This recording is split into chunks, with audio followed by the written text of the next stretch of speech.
Selamat siang, Om Swastiastu. Assalamualaikum warahmatullahi wabarakatuh. Salam sejahtera untuk kita semua. Shalom, Namo Buddhaya, salam harmoni. Yang terhormat, Ibu Putu Riesti Masdiantini SEMSI, selaku dosen pengampu mata kuliah pengantar bisnis, dan juga teman-teman yang kami banggakan. Pada hari ini, perkenalkan kami untuk memperkenalkan diri. Kami dari kelompok 2 yang beranggotakan yang pertama Nengang Artiwisari dengan NIM 1130, yang kedua Iwayan Handika Putra dengan NIM 1131, yang ketiga Niputu Aulia Yunita Cahyani Putri dengan NIM 1132, yang keempat Niketu Desi Permatasari dengan NIM 1133, dan yang terakhir Karl Bagas Pamungkas Magelang dengan NIM 1134. Next.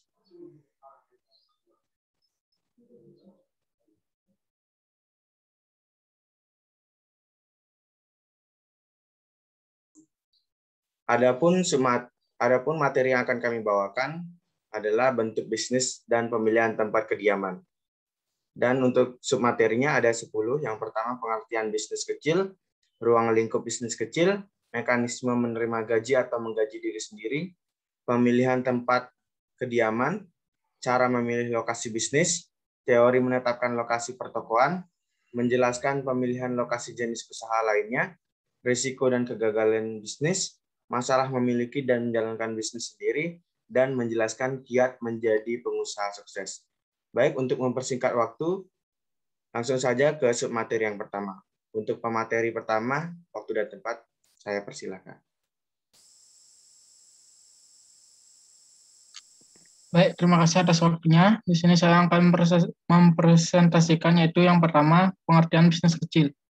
Bisnis kecil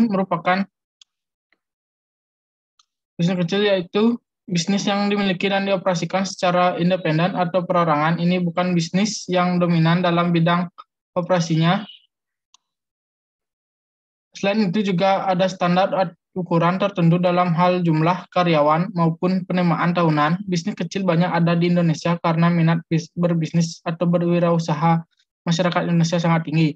Menurut keputusan Presiden RI nomor 99 tahun 1998, pengertian usaha kecil yaitu kegiatan ekonomi rakyat yang berskala kecil dengan bidang usaha secara mayoritas merupakan kegiatan usaha kecil yang perlu dilindungi untuk mencegah persaingan usaha yang tidak sehat. Ciri-ciri bisnis kecil yaitu manajemen berdiri sendiri, dengan kata lain tidak ada pemisah yang ketat antara pemilik dan manajer perusahaan. Pemiliknya adalah manajer dalam UKM. Modal disediakan oleh pemilik atau sekelompok kecil pemilik modal. Zona operasi umumnya lokal, meskipun ada juga UKM yang memiliki orientasi asing dalam berbentuk ekspor ke negara-negara mitra komersial. Ukuran perusahaan, baik dari total aset, jumlah karyawan, dan fasilitas infrastruktur kecil. Manfaat bisnis kecil. Yang pertama ada membuka lapangan pekerjaan. Keuntungan dari menjalankan bisnis kecil yaitu bagi masyarakat adalah bisa membuka prospek tenaga kerja yang lebih luas dengan membuka lapangan pekerjaan.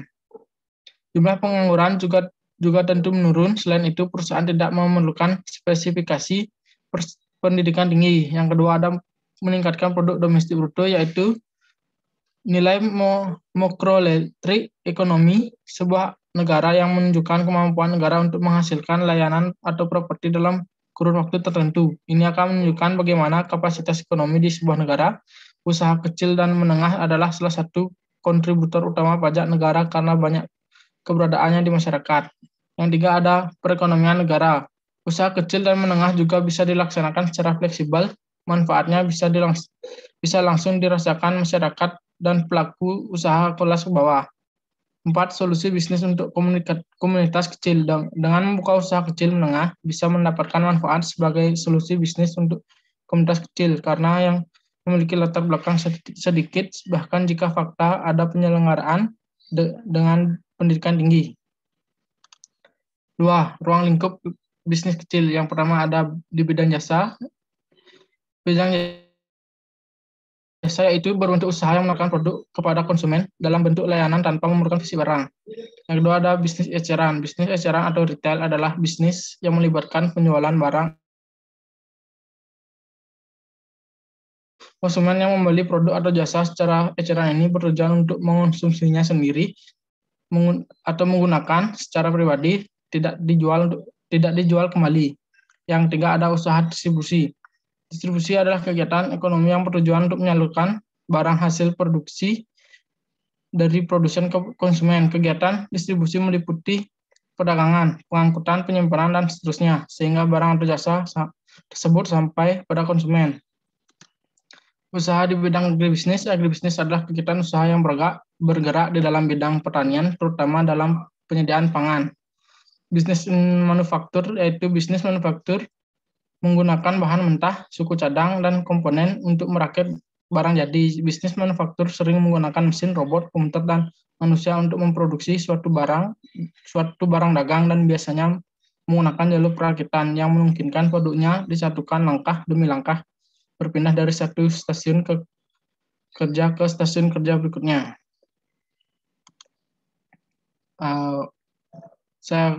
Segitu presentasi dari saya akan berikan kepada rekan saya. Terima kasih. Baik, terima kasih atas waktunya. Di sini saya akan menjelaskan materi ketiga dan keempat. Materi ketiga yaitu menerima gaji atau menggaji diri sendiri. Data statistik menunjukkan bahwa banyak orang menerima gaji daripada menggaji diri sendiri. Dan hanya sebagian kecil orang yang suka menggaji diri sendiri karena memilih banyak keuntungan. Berikut ini adalah penjelasan kelebihan dan keuntungan bagi yang menggaji diri sendiri dan menerima gaji tetap.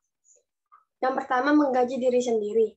Adapun kelebihan dari menggaji diri sendiri yaitu yang pertama, pengusaha mempunyai kebebasan luas. Yang kedua, pengusaha bebas mencoba membuat eksperimen ide-ide yang dianggapnya baik. Dan yang ketiga yaitu pemilik bisnis menikmati keuntungannya sendiri. Adapun kekurangan untuk menggaji diri sendiri yaitu pendapatan pengusaha tidak tertentu, risiko pengusaha lebih besar, pengusaha dibatasi oleh berbagai peraturan yang dikeluarkan oleh pemerintah pusat. Next.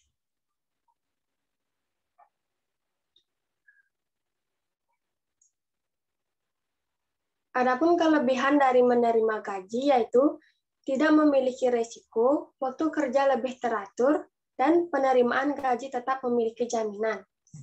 Dan kekurangan dari menerima gaji yaitu gaji yang diterima sangat dipengaruhi oleh keadaan moneter, penerima gaji harus siap dipindahkan ke tempat lain, dan jumlah gaji selalu terbatas. Next.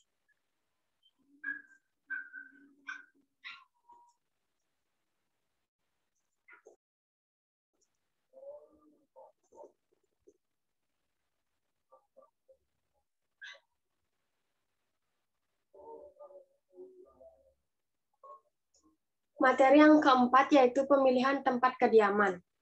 Tempat kedudukan berarti tempat atau kantor badan usaha. Biasanya pengelola perusahaan di tempat lain, tempat kediaman berarti tempat perusahaan beroperasi. Antara tempat kedudukan dan tempat kediaman ada beberapa perbedaan yaitu sebagai berikut. Yang pertama, tempat yang baik untuk badan usaha belum tentu baik untuk perusahaan. Yang kedua, memilih tempat badan usaha lebih mudah daripada memilih tempat perusahaan. Yang ketiga, suatu badan usaha mempunyai beberapa perusahaan yang harus memilih tempat yang berlainan untuk tiap-tiap perusahaan itu, sebab faktor-faktor yang mempengaruhi tiap-tiap perusahaan itu tidak sama. Dan yang terakhir yaitu memilih tempat kediaman perusahaan banyak tergantung pada rentabilitas yang diharapkan, seperti keuntungan yang ditimbulkan oleh proses produksi, murahnya bahan baku, transport tenaga kerja, dan sebagainya. Sedangkan tempat kedudukan badan usaha ada di Jakarta dan tempat kediaman perusahaan ada di daerah Sukabumi, Bandung, Cianjur. Adapun faktor-faktor dalam memilih tempat kediaman, yaitu yang pertama faktor pemerintah. Pemerintah membuat suatu peraturan sesuai perencanaan kota, menjunjung daerah-daerah tertentu yang dapat dibangun industri.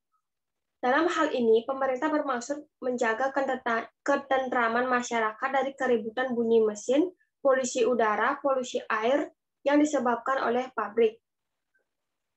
Yang kedua yaitu faktor alam. Disebabkan oleh faktor alamnya, maka perusahaan harus tempat kediaman pada tempat tertentu, seperti perusahaan perkebunan teh yang ada di pergunungan, perusahaan pelayaran yang ada di pelabuhan. Yang ketiga yaitu faktor sejarah. Berhubung faktor sejarah, maka perusahaan bertempat kediaman pada industri pada suatu tempat dan berkembang sampai saat ini. Seperti perusahaan batik di Jawa Tengah yang sudah ada sejak dahulu, mulanya mungkin berasal dari seni lukis wayang sampai pada pembatikan dan berkembang secara terus-menerus. Dan yang terakhir yaitu faktor ekonomis. Pada umumnya, faktor inilah yang banyak mempengaruhi pemikiran untuk memilih tempat kediaman. Di sini mempertimbangkan faktor yang mempengaruhi rentabilitas perusahaan, seperti faktor ongkos angkut, upah buruh, pemasaran, dan sebagainya. Next.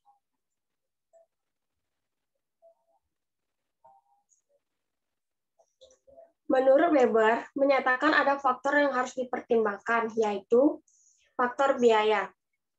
Apabila hanya dipakai pertimbangan faktor biaya angkut, baik biaya angkut bahan baku maupun biaya angkut hasil jadi, maka perusahaan akan bertempat kediaman pada satu titik di garis lurus yang menghubungkan sumber bahan baku dan tempat konsumen. Untuk menetapkan titik mana yang dipilih, harus dipilih corak proses produksi dengan kemungkinan-kemungkinan sebagai berikut. Yang pertama, bahan baku tersedia tidak terbatas di mana-mana. Ini disebut ubiquited mutlak seperti hawa untuk zat asam. Yang kedua, bahan tersedia tidak terbatas tapi pada beberapa tempat. Misalnya, tanah liat untuk pabrik genting dan mata air pegunungan untuk air mineral. Yang ketiga, diperlukan macam-macam bahan yang terdapat di berbagai tempat.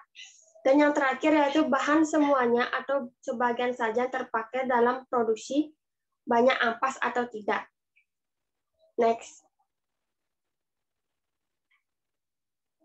Baik, segitu saja materi yang dapat saya sampaikan. Materi selanjutnya akan dilanjutkan oleh teman saya.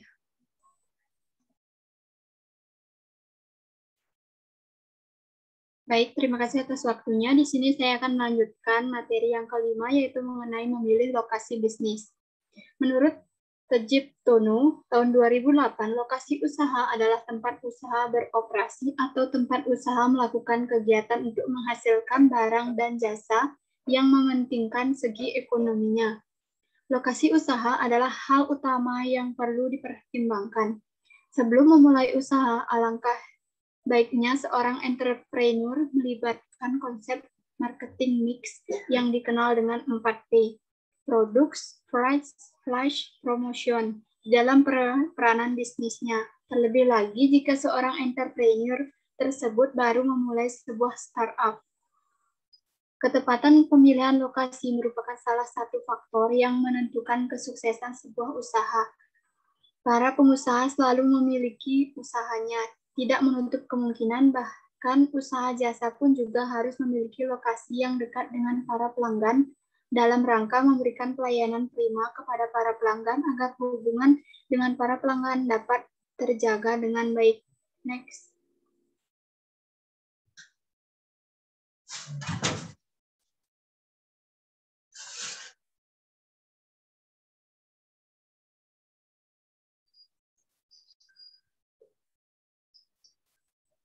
Lokasi bisnis yang tepat diharapkan dapat memenuhi harapan pengusaha untuk menarik konsumen dalam rangka mendapatkan keuntungan dan sebaliknya. Apabila terdapat kesalahan dalam memilih lokasi akan menghambat kinerja bisnis dan secara otonomis, keuntungan maksimal tidak akan dapat dirasakan oleh pengusaha tersebut. Menurut Harding, tahun 1978, menyebutkan beberapa faktor yang mempengaruhi pemilihan lokasi bisnis, yaitu lingkungan masyarakat, sumber daya alam, tenaga kerja, kedekatan dengan pasar, fasilitas dan biaya transportasi, tanah untuk ekspansi, dan pembangkit tenaga listrik. Keputusan penentuan lokasi biasanya juga tergantung pada jenis bisnis apa yang dimiliki oleh para pengusaha tersebut. Misalnya saja untuk pengusaha yang memiliki lokasinya dekat dengan lokasi industri, memiliki strategi untuk meminimalkan biaya operasional perusahaan Sedangkan untuk lokasi dekat dengan gudang, para pengusaha memikirkan agar biaya operasional dapat ditetapkan dan kecepatan pengiriman dapat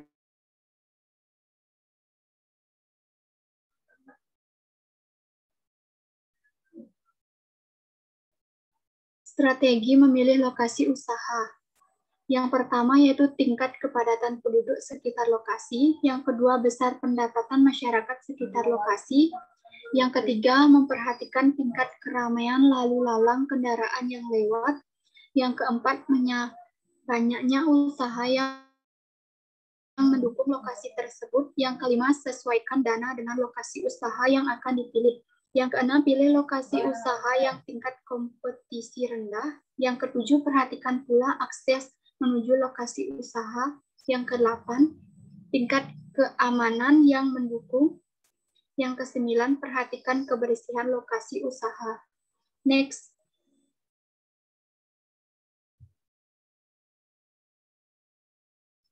Tips memilih lokasi usaha. Sebelum memulai membuka usaha, sebaiknya harus mengetahui apakah penggunaan yang disewakan atau yang didirikan semua perizinan sudah beres. Untuk tips yang pertama yaitu yang mudah terlihat. Memilih tempat yang mudah terlihat akan membuat tempat usaha cepat dikenal dan oleh masyarakat. Yang kedua yaitu akses. Dalam memilih lokasi usaha sangat penting mempertimbangkan akses jalur yang dilalui. Yang ketiga, dekat dengan konsumen. Dalam memilih tempat atau lokasi usaha yang strategis, maka akan membuat biaya sewa tempat menjadi tinggi pula. Pertimbangan dengan jumlah pemasukan atau keuntungan setiap bulannya jika akan menyewa pada lokasi yang strategis. Yang keempat, sewa tempat. Yang kelima yaitu perizinan. Sebelum memulai usaha, harus memiliki beberapa perizinan yang telah disepakati oleh pemerintah. Yang keenam, lingkungan sekitar tempat usaha. Next.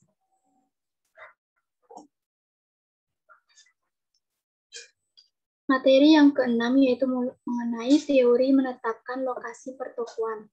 Teori lokasi adalah suatu teori yang dikembangkan untuk memperhitungkan lokasi kegiatan-kegiatan ekonomi termasuk di dalamnya kegiatan industri dengan cara yang konsisten dan logis. Lokasi dalam ruang dibedakan menjadi dua, yaitu lokasi absolut. Lokasi absolut adalah lokasi yang berkenaan dengan posisi menurut koordinat garis bintang dan garis bujur atau letak astronomis. Lokasi absolut suatu tempat dapat diamati pada peta.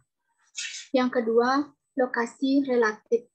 Lokasi relatif adalah lokasi suatu tempat yang bersangkutan terhadap kondisi wilayah-wilayah lain yang ada di sekitarnya. Ada beberapa teori lokasi antara lain yang ke-A, teori tempat sentral atau central place theory dari Walter Skinner. Yang ke-B, teori lokasi industri, theory of industry location dari Albert Weber. Yang ke-C, teori susut dan ongkos transport, theory of wages, loss, and transport costs. Yang ke-D, model gravitasi dan teori interaksi, the interaction theory dari Isaac Newton. Next.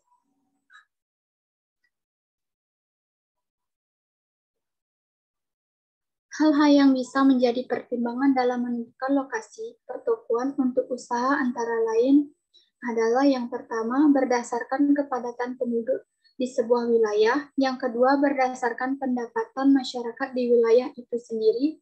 Yang ketiga, membuka usaha jenis lain yang berbeda dengan usaha lainnya di sebuah wilayah. Usaha yang bersejenis baru akan menarik perhatian orang. Yang keempat, melihat berdasarkan tingkat persaingan. Yang kelima, berdasarkan faktor keamanan yang bisa menjamin konsumen untuk membeli bahan dari pertokoan akan menentukan nasib sebuah usaha pertokoan di masa depan. Yang keenam, memperhatikan perkembangan dari sebuah wilayah dan menentukan lokasi yang strategis. Next.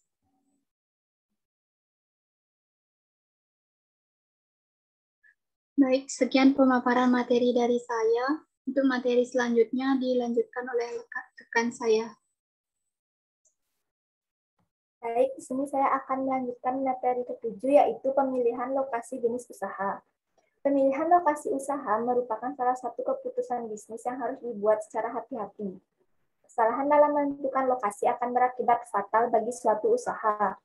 Menurut Munawaroh tahun 2013, penentuan lokasi memiliki beberapa tujuan sesuai dengan jenis usaha yang akan dilakukan, yaitu yang pertama bagi industri untuk meminimumkan biaya. Lokasi yang tepat mendekatkan lokasi gudang penyimpanan bahan dengan lokasi produksi bisa menghemat biaya transportasi. Yang kedua, bagi retail dan professional service untuk mekanisme revenue. Pemilihan lokasi retail dan professional service yang mudah dijangkau konsumen memungkinkan terjadi penjualan dalam jumlah banyak sehingga meningkatkan pendapatan perusahaan. Yang ketiga, bagi lokasi gudang untuk memaksimumkan speed delivery dan biaya minimum. Jarak gudang dengan lokasi pabrik yang tepat akan mempercepat penyerahan barang sekaligus meminimalkan biaya. Berbeda jenis usaha, maka akan berbeda pula faktor yang menjadi pertimbangan dalam pemilihan lokasi. Sebagai contoh, sebuah usaha kuliner yang memiliki lokasi dekat dengan pasar, transportasi terjamin, akses jalan mudah, sehingga konsumen tidak kesulitan untuk menjangkau tempat kuliner tersebut. Next. Materi 8, yaitu risiko dan kegagalan bisnis. Definisi risiko secara lebih spesifik dapat diartikan sebagai adanya konsekuensi yang muncul sebagai dampak adanya ketidakpastian, sehingga memunculkan dampak yang merugikan bagi pelaku usaha.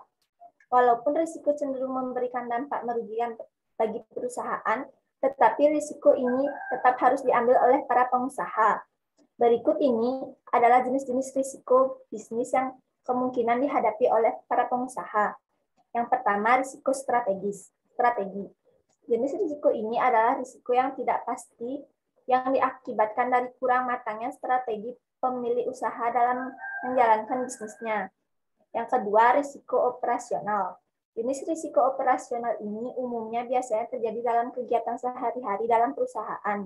Risiko ini memang mengarah kepada kegagalan yang tidak diharapkan namun bersifat teknis.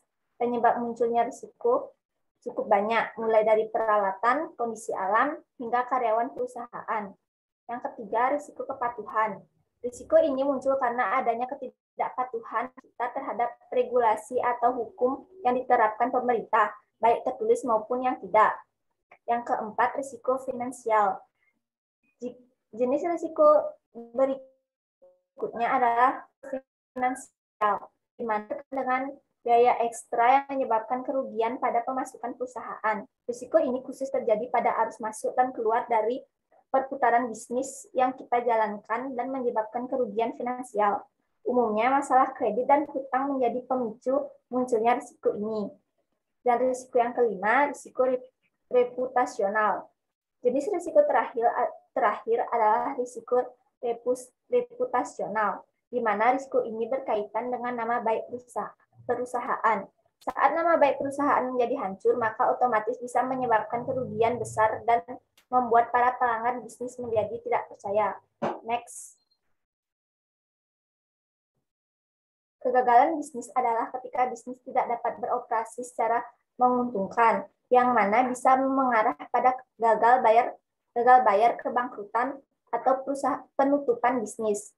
Ada beberapa faktor penyebab kegagalan bisnis, yaitu sebagai berikut. Yang pertama, kekurangan atau kehabisan modal. Yang kedua, kesalahan manajerial atau mismanagement. Yang ketiga, pemasaran yang kurang efektif. Yang keempat, kurang pengawasan. Yang kelima, pricing yang kurang tepat. Dan yang terakhir, minim inovasi. Next.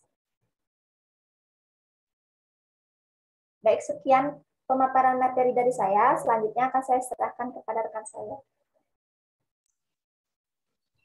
Untuk materi yang ke-9 adalah masalah memiliki dan menjalankan bisnis. Yang pertama adalah waktu. Waktu adalah salah satu masalah yang paling sering dihadapi pengusaha. Banyak pengusaha yang tidak bisa membagi waktunya dengan baik sehingga menyebabkan masalah bisnis lainnya seperti telat meeting yang bisa menyebabkan kehilangan klien atau jatuh sakit karena terlalu banyak memikirkan pekerjaan. Yang kedua, kurang percaya diri. Masalah bisnis selanjutnya adalah banyak pengusaha yang kurang percaya diri untuk mengakui bahwa ia memiliki sebuah bisnis. Hal ini biasanya terjadi ketika baru memulai bisnis dan bisnisnya masih kecil ataupun belum berkembang. Karena kurang percaya diri, pengusaha jadi tidak mudah dikenali oleh orang lain. Yang ketiga, tidak adanya dukungan keluarga. Beberapa orang masih berpikir berbisnis itu bukanlah zona aman dan bisa memberikan kerugian besar. Hal inilah yang membuat banyak keluarga tidak mendukung anggota keluarganya untuk memulai bisnis. Padahal dukungan keluargalah yang dapat mendorong menjalankan sebuah bisnis. Yang keempat, pindah bidang bisnis. Ada beberapa pengusaha yang mudah menyerah ketika mendapati bisnisnya sepi dan tidak berkembang. Misalnya menjual sepatu dan sepi pesanan, lalu pindah ke bisnis furniture, tapi tidak berkembang. Kemudian pindah lagi ke bisnis lainnya. Masalah inilah yang sebenarnya membuat bisnis tidak berkembang. Yang kelima, perang harga. Ini adalah suatu masalah yang sering terjadi pada saat ini. Banyaknya pesaing yang berani memberikan harga lebih murah. Hal ini akan membuat ingin menurunkan harga jual. Dengan menurunkan harga, otomatis margin keuntungan yang didapat menjadi kecil. Yang keenam, manajemen keuangan yang buruk. Masalah keuangan adalah salah satu hal yang penting yang harus dikelola dengan bijak untuk kelangsungan bisnis atau perusahaan. Jika keuangan tidak dikelola dengan baik, pendapatan dan pengeluaran tidak akan terkontrol, sehingga bisa menyebabkan kebangkrutan. Oke, next.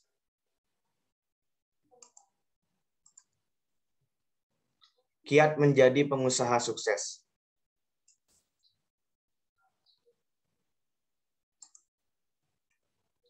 Kiat menjadi pengusaha sukses, yang pertama, pengusaha sukses itu kerja keras dan tekun.